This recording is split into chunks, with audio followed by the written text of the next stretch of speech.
Good evening all of you. आज हम एक इंटरेस्टिंग टॉपिक लेके आए हैं और इस टॉपिक में हमने ये प्रयास किया है कि एक ही सेंटेंस को अलग अलग टेंस में किस तरीके से बदला जा सकता है और वो टेंस में बदलने से वो अपना भावार्थ किस तरह से चेंज करता है। साथ ही है उसी सेंटेंस को हम मॉडल में भी यूज़ करके देखेंगे। तो पहला जो हमारा टेंस है वो प्रेजेंट सिंपल है, जिसकी हिंदी में पहचान होती है ता है, ती है, ते है। हमारे पास सेंटेंस है वह जाता है और ये इंग्लिश में बनेगा ही गोज़। इस टेंस में मुख्य बात ध्यान रखने वाली ये होती है कि अगर सब्जेक्ट सिंगुलर है तो उसमें वर्ब के साथ एस और ईएस का प्रयोग होता है। इसका वीडियो आप हमारे प्लेलिस्ट में देख सकते हैं। इसी सेंटेंस को अगर हम नेगेटिव बनाते हैं तो हमें नेगेटिव बनाने में डू और डस का प्रयोग होता है। ये भी प्रेजेंट सिंपल का सेंटेंस है और सब्जेक्ट अगर सिंगुलर है तो उसके साथ डस का प्रयोग होगा और प्लूरल है तो डू का प्रयोग होगा। हमारा ये जो सेंटेंस है वह नहीं जाता है, वह बनेगा ही डज नॉट गो। इसी सेंटेंस को अगर हम प्रेजेंट कंटिन्यूस में बनाते हैं तो वह बनेगा वह जा रहा है और यह सेंटेंस बनेगा ही इज़ गोइंग। ये प्रेजेंट कंटिन्यूस में हमें ये ध्यान रखना है कि इसमें हेल्पिंग वर्ब में इज एम आर का प्रयोग होता है। सिंगुलर कर्ताओं के साथ इज का प्रयोग होता है और आई के साथ एम का प्रयोग होता है और प्लूरल के साथ आर का प्रयोग होता है हेल्पिंग वर्ब के रूप में। इसी सेंटेंस को अगर हम प्रेजेंट परफेक्ट टेंस में बनाते हैं तो यह सेंटेंस है वह जा चुका है और इसका इंग्लिश बनेगा ही हैज़ गॉन।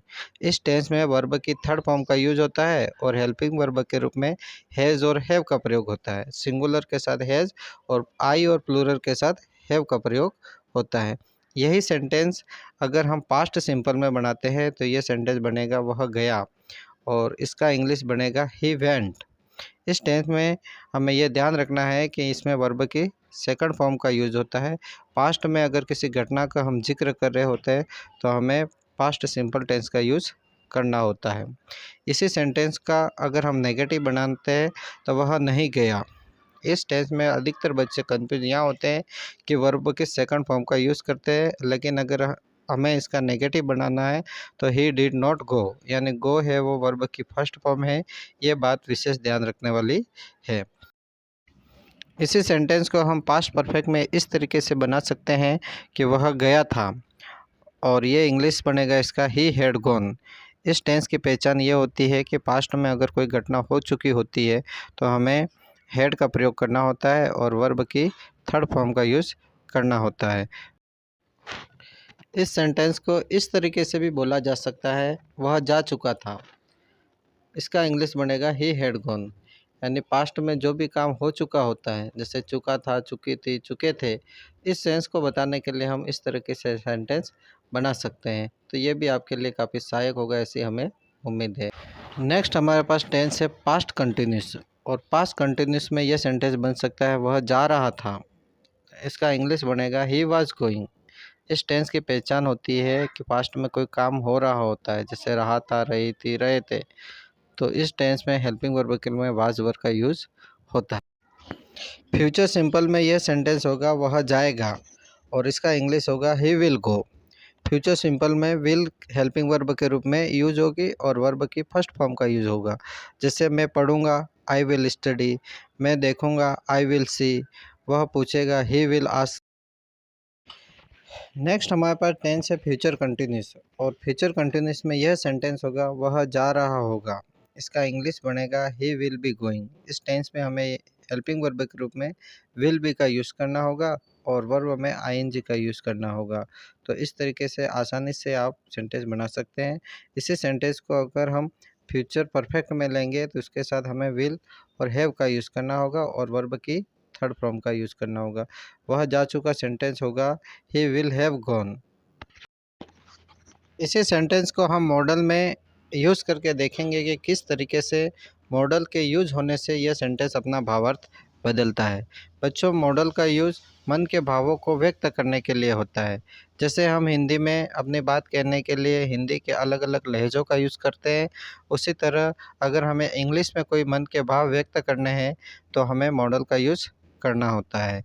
तो हमारे पास पहला मॉडल है कैन। कैन का प्रयोग वर्तमान में किसी की शारीरिक और मानसिक क्षमता को बताने के लिए यूज हो सकता है। हिंदी में वन वर्ड से आप समझ सकते हैं कि सकता है, सकती है, सकते हैं। हमारा जो सेंटेंस है वह जा सकता है, तो ये कैन के प्रयोग से बनेगा ही कैन गो। वह नहीं जा सका, इसका इंग्लिश बनेगा he could not go. Past की कोई भी शारीरिक और मानसिक क्षमता जो हमें यह बताना है कि वह नहीं कर सका, तो आप कुड नॉट के प्रयोग से इस सेंटेंस को बना सकते हैं।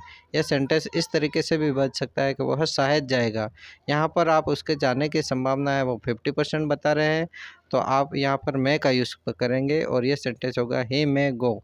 मतलब किसी की भी आधी संभावना बताने के लिए हम मे का यूज़ करते हैं।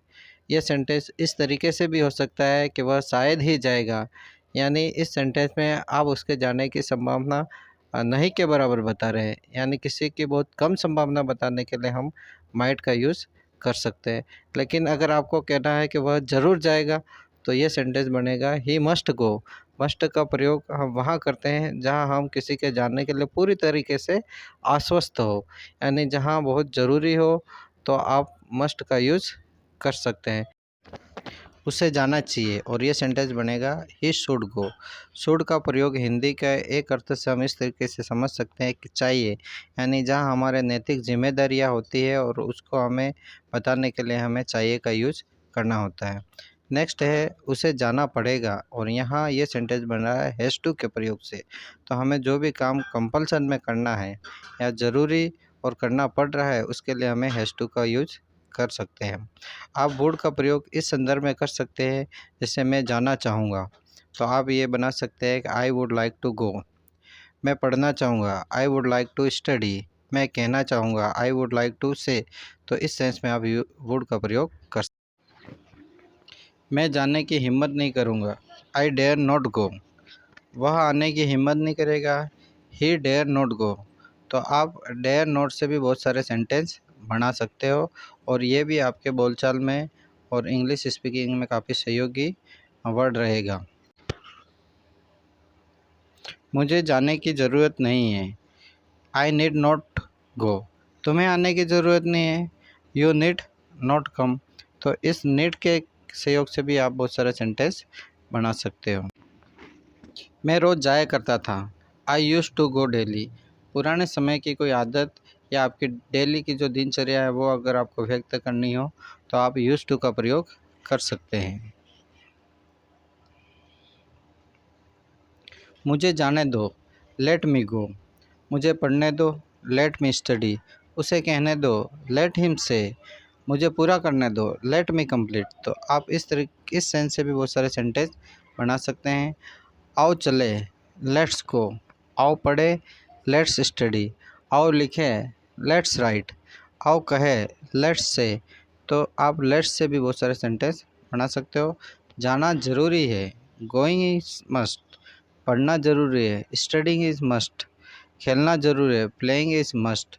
तो आप इस सेंस से भी बहुत सारे सेंटेंस बना सकते हो। मैं जाना चाहता हूँ, आई वांट टू गो। मैं कहना चाहता हूँ, आई वांट टू से। मैं रहना चाहता हूँ, आई वांट टू लिव। तो इस तरीके से भी बहुत सारे सेंटेंस आप बना सकते हो। प्रेजेंट सिंपल टेंस के वीडियो आप हमारी प्लेलिस्ट में देख सकते हैं, और दूसरे टेंस के भी वीडियो हम जल्द लेकर आपसे मिलते हैं। तब तक आप हमारे चैनल को सब्सक्राइब करके और हमारे परिवार का सदस्य बने। हम आपको बहुत सा मैटर अपने तरीके से प्रस्तुत करने का प्रयास करेंगे।